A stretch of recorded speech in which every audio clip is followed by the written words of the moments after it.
Hey guys, thanks for tuning into the Panerai Panda. In this video, I am going to talk to you a little bit about my purchase of my very first Panerai, which is a PAM1084, newly released. In this video, I will talk to you a little bit about the watch. I'll talk to you about how I decided on getting the PAM1084 and just show you the watch in this full unboxing. Thanks for tuning in, and if you have comments, please leave them in the bottom, or questions. Happy to answer them as you engage in your Panerai journey. So first things first, as I was handed this Panerai boutique bag, and I actually purchased this one at the Panerai store in Las Vegas. There's just a couple things that are actually in the box, in the bag rather, and that's of course the box, which looks like it's a shipping box, but that's actually how it looks. And then there's another box inside this box, and then another box inside that box. And aside from that, another thing I also got was my receipt, the dealer's cell phone number in case I had any questions, the registration info for the watch. So now I will go ahead and open this box. And you see, I told you there was another box inside the box. And so here, what we have is just a plain black box, right? But within it, you've got the really cool wooden Panerai box. So we move this box out of here, if I can maneuver it with just one hand here.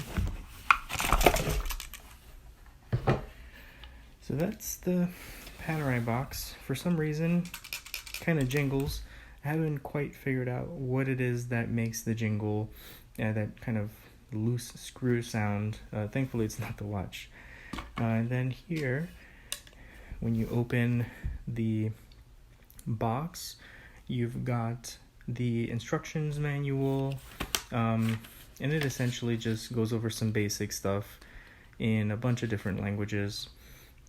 And here you've got this applied to the new Panerai PAM Guard program, so which I did while I was at the store. And the benefit is up to 8 years of international limited warranty, and the dealer said that it's the best in the market, which is great. I believe him. So now we'll go ahead and go on to the big moment. So then here we got this kind of suede cloth thing going on, and then you've got the watch. And what you have here, as I mentioned, is the Panerai Luminor PAM 1084. So you've got your black leather strap, you got your waterproof rubber one, and then you got this tool, which is actually a screwdriver. And I'll talk to you a little bit about that in a moment. But let's go ahead and take this beauty out of the box, and I'll show you a little bit about how the watch looks all around. All right, great.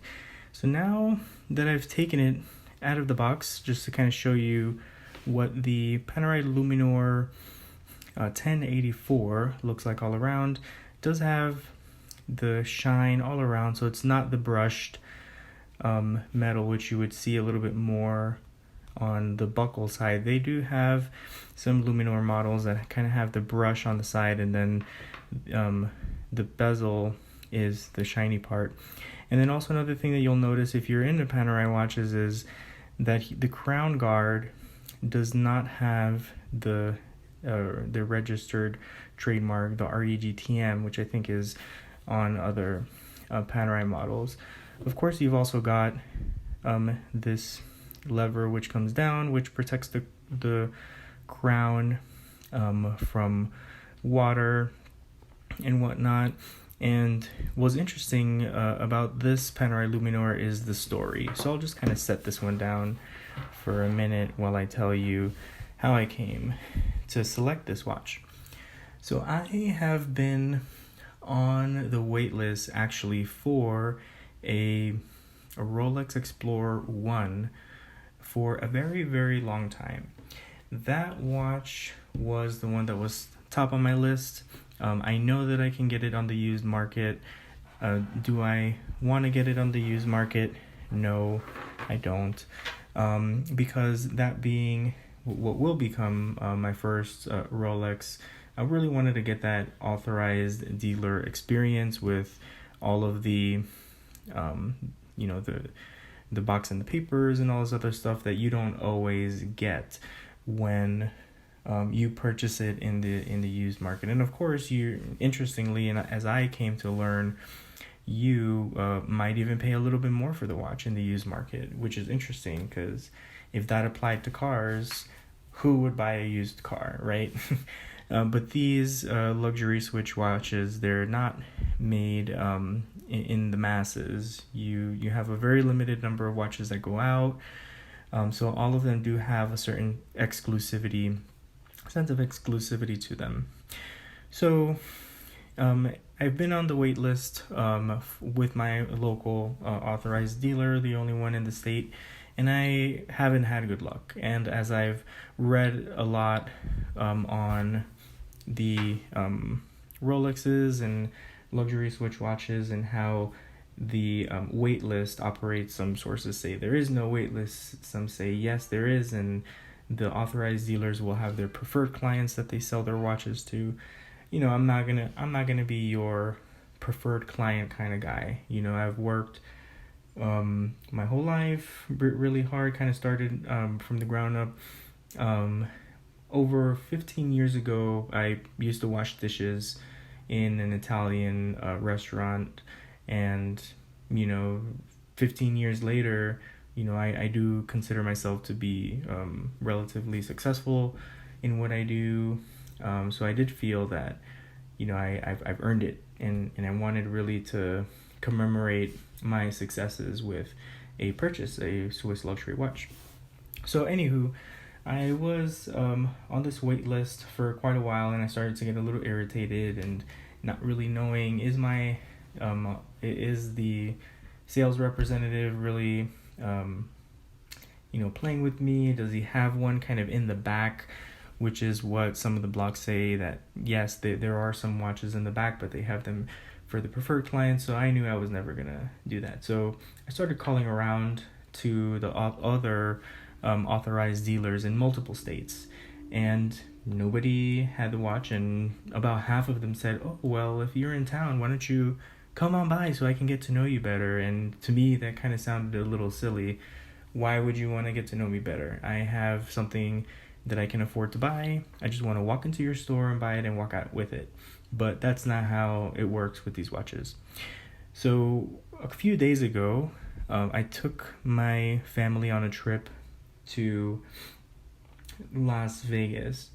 And of course, luxury watch heaven there, right? For anybody who's very interested in luxury watches, you got it all in Las Vegas. And I went to a couple of authorized dealers, and they didn't have the Rolex Explorer 1. And I started to get a little irritated because that's really the only Rolex that I like. And I do like the Submariner too, but everybody who's got a Rolex has a Submariner, so I didn't want a Submariner as well. And the new OPs look great, the Oyster Perpetual 41s, but the colors just kind of turned me off a little bit. I just wanted the black Rolex Explorer. It's an OP anyway, technically, if you're into Rolex watches. But anywho, nobody had it. There was one dealer who had a Rolex Explorer 2, and it was used. And I'm not going to name the this used watch dealer, just to not name any names, but they were offering me the watch for more than MSRP, no box and papers, and I was like, what? That doesn't make any sense. And I said, do you have any Panerais to show me?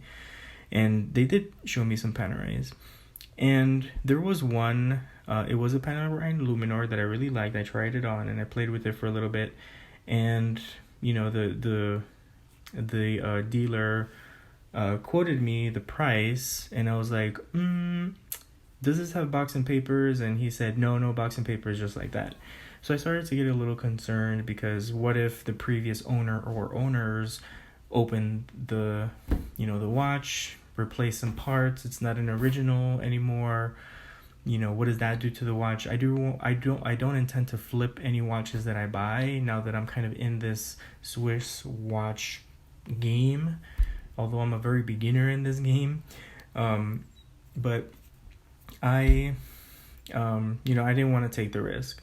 So I walked over, this was in Caesar's Palace in Las Vegas, and I walked over to the Panerai store, and then I started to look at a couple of Panerais, and of course they're all new Panerais. There was only one guy that was in the store. There was and it was a sales representative, and there were and the security guard, and there was no other no customers or anything like that. So I said, I'm looking for a Panerai, and this was actually my backup watch. So I knew, I've looked at tons of other watches. I've looked at the Speedmaster, Omega Speedmaster, and I just cannot get myself to like this watch, that watch, and I have no idea why. Maybe it's because of the 007 thing and all that. I don't know. But I just can't get myself to like the Speedmaster. Although I do like the fact that, just knowing that as a great American feat, we've been able to get that watch on the moon, and that's kind of like the official NASA watch.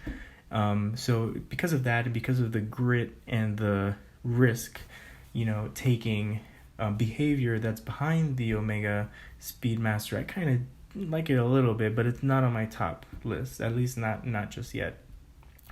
But this Panerai, it is waterproof to a certain degree. You just gotta, know what you're doing. Make sure the crown guard is locked and such. But this watch can handle a pretty good amount of pressure underwater, and I really do think that kind of characterizes my personality, which is why I really wanted a waterproof watch, which kind of sounds a little silly, but I did want a waterproof watch for sure. I knew that I wanted a Swiss luxury watch, and I like this one, and I also like the Explorer. So, anywho, I tried on a couple. This model of the Panerai is actually not a automatic. So I was convinced that I wanted an automatic watch, because I wanted to kind of power the watch with my movements in a way, and just always leave it on and just keep it moving. But you can't really be a watch collector and not have a manual watch from what I've read.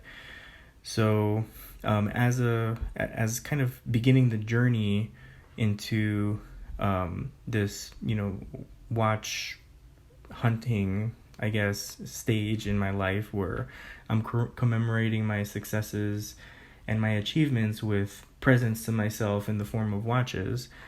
I really kind of wanted also that manual, because I do think that you're engaging with a watch every single day. You gotta have a certain degree of care, and this is technology from like, let's say 50s, 40s, right, or even from way back when. But the development of the clock and of the mechanical watch was like a very huge technological thing.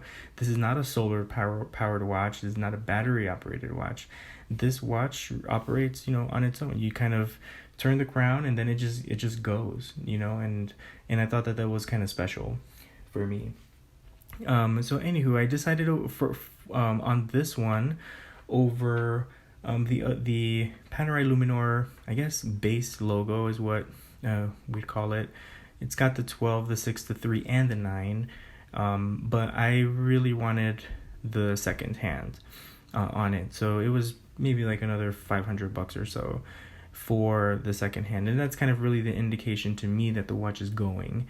And of course you can raise it to your ear and listen, but I really like seeing that. And of course with this watch you can't see the movement in the back, as is the case also with Rolexes too, but you just know that there's like an incredible system in there doing what it's supposed to do, and the watch just goes. So overall I'm very satisfied with the purchase with the PAM1084. To this point I have not seen any reviews about the PAM1084, no written reviews. So I think this might even be one of the very first few reviews of the Panerai Luminor 1084. As far as technical specs, I'm not there yet in terms of my level of understanding. But the watch is beautiful. It goes. This is part of the in-house movement that Panerai has been doing. They've abandoned the ETA movements for a while ago, so they're kind of picking up and just doing their own thing and taking risks, and that kind of defines who I am. So I will throw the watch on just so you can see how it looks, and I'll give you some insights into how it feels when I put it on. Alright, so I have tossed on the watch, my Panerai Luminor 1084, once again with the second hand at the 9 position, and just some other silly things that made me go for this watch. I was married on the 12th, born on the 3rd, and my wife was born on the 6th, so it's just kind of neatly speaks to me in very strange ways. The lume on this watch is pretty great. For those of you who are Panerai fans, one thing that I did notice about this watch and compared to like the 911 is that some of the Panerais, they'll have like the painted on lume, what they'll say, and then for the 911 you can actually see the indentation, where you've got kind of the elevated face. So for this one, it does not appear to be painted on. When I was looking at the other Panerais, it was kind of obvious to me which ones were painted on, but this one didn't look painted on. It does look like it has the indentation, but not as deep as the 911. So one of the things that I did have to get used to with this watch is that it's kind of it is a little bulkier, I should say, than other watches that you'll probably come across. And just it did kind of feel like kind of snug, like a little heavy, and then the buckle is pretty big. It's probably the biggest buckle that I've seen so far. But to be honest, I slept with this watch, don't tell anybody, and the lume was fantastic. I just kind of woke up and looked at it in the middle of the night, and it was great, super clear, and I woke up with it, and it was and it was fine. So just leaving it on, I just take it off when I shower, just because the strap is leather, and leather is porous. But yeah, I mean, I think I've gotten kind of used to it. It does, you can feel that you have a watch there. And if you have like a Apple Watch or a Fitbit or whatever, sometimes you can throw it on and not even feel like you have it on sometimes. But with this watch, you'll always know that, that you have something on your wrist. Okay, so I will go ahead and take it off. And to be honest, taking it off is not simple. And I had to ask the rep to help me take it off a couple times. It was so embarrassing, but he helped me finally get it off. So here you've got, and you can see Panerai. So it's a waterproof up to 100 meters, and then here you've got, that's upside down. Made in Italy, right? So to wind it, let me polish this up because I think I kind of smudged it with my dirty fingers. You pull the crown guard down, and this is unique to Panerai, and you spin the crown that way, right? So then you can probably hear the clicking. I'll try to spin it this way. And then I've already wound it enough, so you'll see that when I wind it, it kind of kicks backwards a little bit. You see that? I haven't seen many videos on, why that occurs, but from my conversations with a few watch enthusiasts, the consensus is that once you spin it and then it comes back like that, it means that your watch is telling you, I'm fully wound, leave me the hell alone. Okay, so with the Panerai Luminor 1084, you've only got the one position when you are, and you see the click, I pulled it out, and that moves the minute hand. So it won't move the hour hand. The other Luminor models do have that function, and then I just popped it back in and now close the ground guard. So that's pretty much it. I hope you enjoyed this video. I'm not sure if I will be doing many more of these videos. I might do kind of like a 1 month post, on the wrist review, like how some other people do with fancier cameras and tech skills than I have. So just make sure to hit the subscribe button so you can be aware of when that video hits the web. And if you're on Instagram, please make sure to check me out at Panerai Panda. If you liked this video, hit like. If you didn't like it, there's no dislike button, so too bad for you. Oh yeah, there is. There's a thumbs down. Don't hit the thumbs down, please. Just hit the thumbs up. And if you have any questions about this watch, please comment, or if you have any thoughts about what I mentioned about the crown kind of kicking back, if you're a more experienced Panerai owner than I am, I'd love to hear from you. So that concludes the video. Thanks for tuning into the Panerai Panda, and I look forward to posting another video and reaching out soon. Take care.